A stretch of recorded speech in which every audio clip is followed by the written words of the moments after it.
사랑합니다. 성도 여러분, 화요일입니다. 오늘도 말씀 속에 세임 얻으시기를 바랍니다. 다니엘서 2장 1절부터 12절 말씀 보도록 합니다.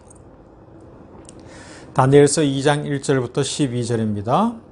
느부갓네살이 다스린 지 2년이 되는 해에 느부갓네살이 꿈을 꾸고 그로 말미암아 마음이 번민하여 잠을 이루지 못한지라. 왕이 그의 꿈을 자기에게 알려주도록 박수와 술객과 점쟁이와 갈대아 술사를 부르라 말하매 그들이 들어가서 왕의 앞에 선지라.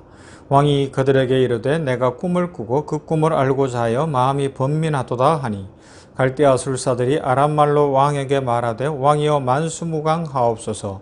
왕께서 그 꿈을 종들에게 이르시면 우리가 해석하여 드리겠나이다 하는지라. 왕이 갈대아인들에게 대답하여 이르되 내가 명령을 내렸나니 너희가 만일 꿈과 그 해석을 내게 알게 하지 아니하면 너희 몸을 쪼갤 것이며 너희 집을 그름더미로 만들 것이요 너희가 만일 꿈과 그 해석을 보이면 너희가 선물과 상과 큰 영광을 내게서 얻으리라. 그런즉 꿈과 그 해석을 내게 보이라 하니 그들이 다시 대답하여 이르되 원하건대 왕은 꿈을 종들에게 이루소서. 그리하시면 우리가 해석하여 드리겠나이다 하니 왕이 대답하여 이르되 내가 분명히 아노라. 너희가 나의 명령이 내렸음을 보았으므로 시간을 지연하려 함이로다. 너희가 만일 이 꿈을 내게 알게 하지 아니하면 너희를 처치할 법이 오직 하나이니 이는 너희가 거짓말과 망령된 말을 내 앞에서 꾸며 말하여 때가 변하기를 기다리려 함이라. 이제 그 꿈을 내게 알게 하라. 그리하면 너희가 그 해석도 보일 줄을 내가 알리라 하더라. 갈대아인들이 왕 앞에 대답하여 이르되 세상에는 왕의 그 일을 보일 자가 한 사람도 없으므로 어떤 크고 권력 있는 왕이라도 이런 것으로 박수에게나 술객에게나 갈대아인들에게 물을 자가 없었나이다. 왕께서 물으신 것은 어려운 일이라. 육체와 함께 살지 아니하는 신들 외에는 왕 앞에 그것을 보일 자가 없나이다 한지라. 왕이 이에 이로 말미암아 진노하고 통분하여 바벨론의 모든 지혜자들을 다 죽이라 명령하니라. 어제보다 본문 이제 말씀 8절 이후로 오니까 아주 악이 구체화되는 모습을 보여주고 있습니다. 다시 한번 생각해 보십시다. 1절에 나타난 대로 느부갓네살이 다스린 지 2년이 되는 해에 느부갓네살이 꿈을 꾸고 그로 말미암아 마음이 번민하여 잠을 이루지 못한지라 말씀하지 않습니까? 이게 무슨 의미예요? 통치 초기예요. 2년이면 왕정시대니까 죽을 때까지 할 수 있으니까. 그렇기 때문에 꿈을 꿨다는 건 통치 초기에 자기가 이제 제국을 만들고 어떤 자리를 굳건하게 하고 있는데 그 꿈이 자신에게 아주 더 유익한 것이 될 것이다, 그런 생각을 해볼 수도 있지 않겠습니까? 그런데 꿈을 기억을 못하는 거예요. 꿈 꿀 때는 꿔요. 여러 번 반복했어요. 오늘 성경에 나오는 이 말씀을 히브리어 원문에서는 꿈 이렇게 있는 것이 아니라 꿈덜이라고 이야기하는 것으로 봐서 여러 가지 꿈이라고도 해석할 수 있지만 반복되었다라는 뜻으로 대체적으로 해석이 가능해요. 여러 번 반복해서 꿈을 꾸니까 중요한 거 아니겠어요? 그런데 잠에서 깨면 꿈을 기억할 수도 없고 뭐 해석은 아예 물 건너가 있고요. 그런 상황입니다. 자, 창세기 41장에도 보면 요셉이 꿈을 꾸는, 요셉이 꿈을 해석하는 장면이 나오죠. 바로가 꿈을 꿨으니까. 그런데 그때는 바로가 꾼 꿈이 분명해요. 7마리 소, 7마리 그 살찐 소, 또 마른 소, 동풍의 마른 이삭, 또 아주 풍성하게 열매가 익은 7이삭. 이것을 통하여서 꿈부터 알려줬으니까 그럼에도 불구하고 이집트의 애굽의 술사들이 풀지 못하였을 때 요셉이 불려 올라와서 하나님 앞에 기도함으로 하나님이 알려주셔서 그 해석을 했거든요. 그런데 지금 바벨론에서는 그 정도 일이 아닌 거예요. 꿈을 알게 하라는 거예요. 그 뒤에 뭐라 그래요? 이 술사들이 대화를 하잖아요. 아니, 꿈을 알려주셔야죠. 그러니까 너희들 자꾸 그렇게 이야기하면 죽는 수밖에 없다는 거예요. 지금까지 행한 일이 뭐냐? 거짓말밖에 안 했냐? 너희들은 술사들이고 지혜자들이고 훈련받은 자들이고 점쟁이들인데 왜 꿈을 왜 모르냐? 꿈도 알고 해석도 알아내라. 와, 이거 대단한 이야기죠. 그죠? 이런 상황에 있습니다. 자, 여기서 한번 꿈을 생각해 보십시다. 고대인들은 꿈을 개인이나 집단의 미래 운명을 예고하는 것으로 이해한 경우들이 많았다고 해요. 고대 근동과 헬레니즘의 세계관에 의하면 꿈은 꿈을 꾸는 자에게 일어날 매우 중요한 사건을 내포한 것으로 보았다고 합니다. 구약 성경을 보면 꿈을 통해 하나님의 말씀을 들으며 지혜를 얻기도 했어요. 솔로몬이 대표적이죠. 그렇지만 뭐 그렇게 꿈 이야기가 많이 나오지는 않아요. 우리 신자들도 뭐 지금도 사람들은 꿈에 대해서 뭐 이런 꿈 해석도 있고 저런 뭐 있으니까 꿈에 대해서 민감할 수도 있습니다. 뭐 순간순간 간절히 무엇인가를 얻으려고 할 수도 있을 거예요. 사람마다 차이는 있겠지만 꿈에 대해서 특별히 관심 있는 사람들도 있을 거예요.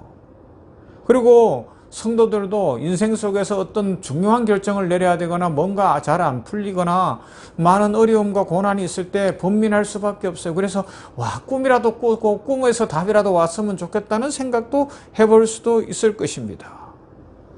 그런데 꿈을 꿨지만 그 해석을 하는 것은 더 어렵고요. 이럴 때 어떻게 해야 되냐는 거죠.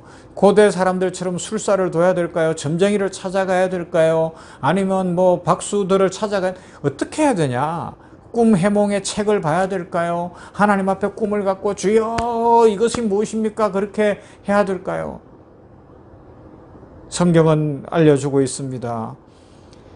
언제나 우리의 걸음을 인도하시는 분이 하나님이심을 굳게 믿고 신뢰한다면 꿈이 어떻든지 간에 또 어떤 결정을 해야 되거나 어떤 어려움이 왔을지라도 다른 것은 다 변할 수 있어도 하나님만은 변하지 않는다는 그 신앙으로 살라는 겁니다. 하나님이 날 사랑하시고 하나님께서 내 인생을 이끌고 계시고 지금 이런 모든 상황도 하나님이 알고 계시기에 가장 좋은 것 주실 줄로 믿고 앞으로 전진하라는 거예요. 잠언 16장 9절 말씀, 사람이 마음으로 자기의 길을 계획할지라도 그 걸음을 인도하시는 자는 여호와이시니라 그랬습니다.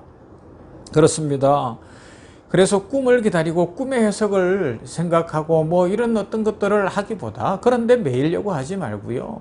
지금 성경에 나오는 꿈 이야기, 요셉의 꿈 이야기, 아니면 바로의 꿈 이야기, 솔로몬의 꿈의 어떤 일들, 그리고 지금 이 다니엘서에 나오는 꿈 이야기, 이런 경우는 특별한 케이스였어요. 그렇죠? 일반적으로 알려주지 않았습니다. 그랬으면 이 사도 바울을 통하여 서신서를 주시거나 그럴 때 막 꿈 해석에 대한 어떤 은사에 대해서도 언급을 많이 했을 수 있는데 안 하잖아요. 왜요? 그것보다 중요한 것은 하나님은 살아계시고 하나님께서 뜻을 이루어 가시는 것이 있기 때문에, 그것이 전부기 때문에 그렇습니다. 자, 그래서 하나 노래 가사를 소개할게요. 오버틴이라는 사람이 작시를 했는데 하나님은 실수하지 않으신다는 가사입니다. 내가 걷는 이 길이 혹 굽어 도는 수가 있어도 내 심장이 울렁이고 가슴 아파도 내 마음속으로 여전히 기대하는 까닭은 하나님은 실수하지 않으심일세. 내가 세운 계획이 혹 빗나갈지 모르며 나의 희망이 덧없이 쓰러질 수 있지만 나 여전히 인도하시는 주님을 신뢰하는 까닭은 주께서 내가 가야 할 길을 잘 아심일세. 어두운 밤 어두움이 깊어 날이 다시는 밝지 않을 것 같아 보여도 내 신앙을 부여잡고 주님께 모든 걸 맡기리니 하나님을 내가 믿음일세.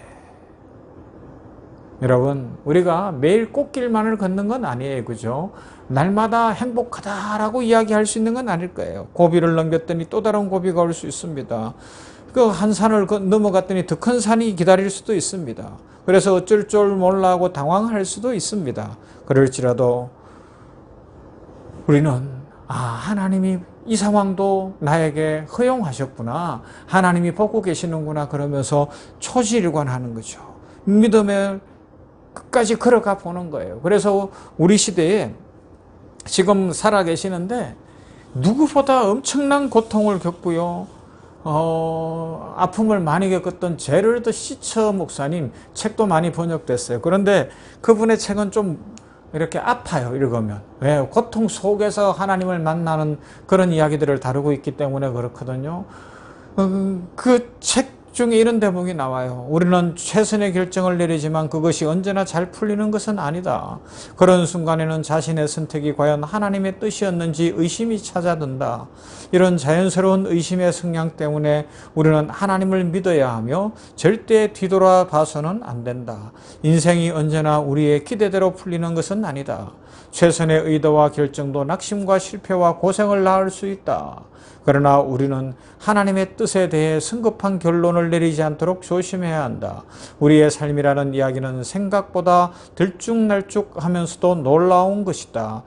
인생의 이야기는 아직 끝나지 않았다. 그래요. 우리 인생 아직 끝나지 않았어요. 하나님께서 놀라운 일들을 이루어가고 계시는 과정 속에 있습니다. 그러므로 하나님께서 우리에게 꿈을 보여주시지 않고 환상을 보여주시지 않는다고 할지라도 기록된 말씀이 있고 그 말씀을 붙들고 우리는 기도할 수 있으니 초지일관합시다. 다른 말로 하면 이리관치. 그냥 앞을 탁 바라보고 가는 거예요. 위를 바라봐야죠. 우리는 살아계신 하나님만 바라보는 겁니다. 보세요. 느부갓네살 왕, 그 큰 나라의 왕이 당시 세계 대제국의 왕도 꿈 때문에 번민하고 있잖아요. 뭐 그 정도 황제가 되고 그 정도의 위치에 있으면 고민이 하나도 없어야 되는 거 아니에요. 번민이 없어야 되잖아요. 걱정거리도 없고 근심거리도 없어야 되는 거 아니겠어요. 그런데 성경이 보여주는 또 다른 면은 뭐예요? 느부갓네살도 꿈 때문에 고민할 수밖에 없는 인생, 꿈 하나도 자기 스스로 해결할 수 없는 인생. 그래서 권력과 힘을 이용해서 술사들과 모든 지혜자들을 불러 모아놓고 꿈과 해석 안 갖고만 다 죽이겠다고 급박할 수밖에 없는 그런 악한 인생을 살아야 되는 것이 인생의 모습이라는 거예요. 그러므로 여러분, 너무 많은 것들을 욕심내거나 악인의 길에 서거나 죄인의 자리에 앉지 마시고요. 아니면 세상의 권력자, 세상에 돈 있는 자, 세상에 어떤 머리 좋다는 사람들 그렇게 부러워할 이유가 없는 것 같아요. 그들은 훨씬 더 많은 고민과 아픔과 고통이 있을 수 있어요. 누가 중요해요? 하나님을 끝까지 바라보는 사람들, 하나님께서 지금도 역사하심을 믿는 사람들, 그 사람들이 역사를 이끌어가는 사람들이고 하나님의 영광을 보는 사람들이고 하나님의 축복을 불러오는 사람들입니다. 오늘도 이런 은혜로 살아가십시다. 꿈 아니면 뭐 어떤 이런 것들보다 중요한 것이 뭐라고요? 하나님 살아계십니다. 이 믿음으로 승리하시기를 주님의 이름으로 축원합니다. 사랑 많으신 아버지 하나님 감사합니다. 우리는 오직 하나님만 믿겠습니다. 꿈, 해석 뭐 이런 것들을 연연하지 않겠습니다.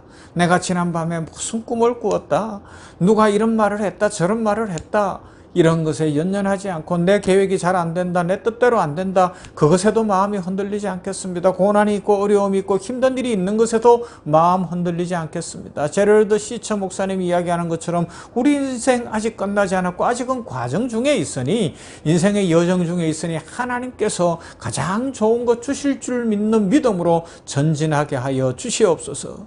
당시 세계 대제국의 황제였던 느부갓네살도 근심도 없고 걱정도 없고 고통도 없고 아무것도 없을 것 같지만 꿈 때문에 번민하여 잠도 못 자고 밥맛도 없고 인생이 힘들었는데, 아버지 하나님이여, 우리들 오직 하나님만 바라보게 하여 주시옵소서. 세상의 것들로 말미암아 만족을 얻으려는 것이 아니라 하나님을 믿는 믿음 안에서 감사 찬송하는 중에 자유가 있고 평강이 있도록 은혜 부어 주시옵소서. 오늘도 복을 주시되 우리 성도들, 이 아침에 우리 병원교회 성도들, 그리고 냉천골의 아침 말씀 묵상하는 모든 주의 백성들의 그 가정을 축복합니다. 아버지여, 가정마다 복 내려 주시어서 지금 어려운 일 겪고 있습니까? 하나님 바라보는 믿음으로 전진하게 하여 주시옵시고, 세상과 형편과 상황 따라서 흔들리는 것이 아니라 하나님 함께 하심을 믿는 믿음으로 승리하게 하여 주시옵시고, 기쁨과 감사가 넘치게 하시며 하나님 시간을 단축시켜 주시어서, 고통의 시간을 단축시켜 주시어서 축복과 은혜로 말미암아 감사 찬송 넘치게 하여 주시옵시고, 간절히 기도하는 소원들을 이루어 주시어서 자자손손 축복받는 믿음의 축복을, 하나님의 축복을 풍성히 누리도록 모든 성도들의 가정에 복 내려 주시옵소서. 예수님 이름으로 기도하옵나이다. 아멘. 찬송합시다. 어제에 이어서 380장 나의 생명 되신 주.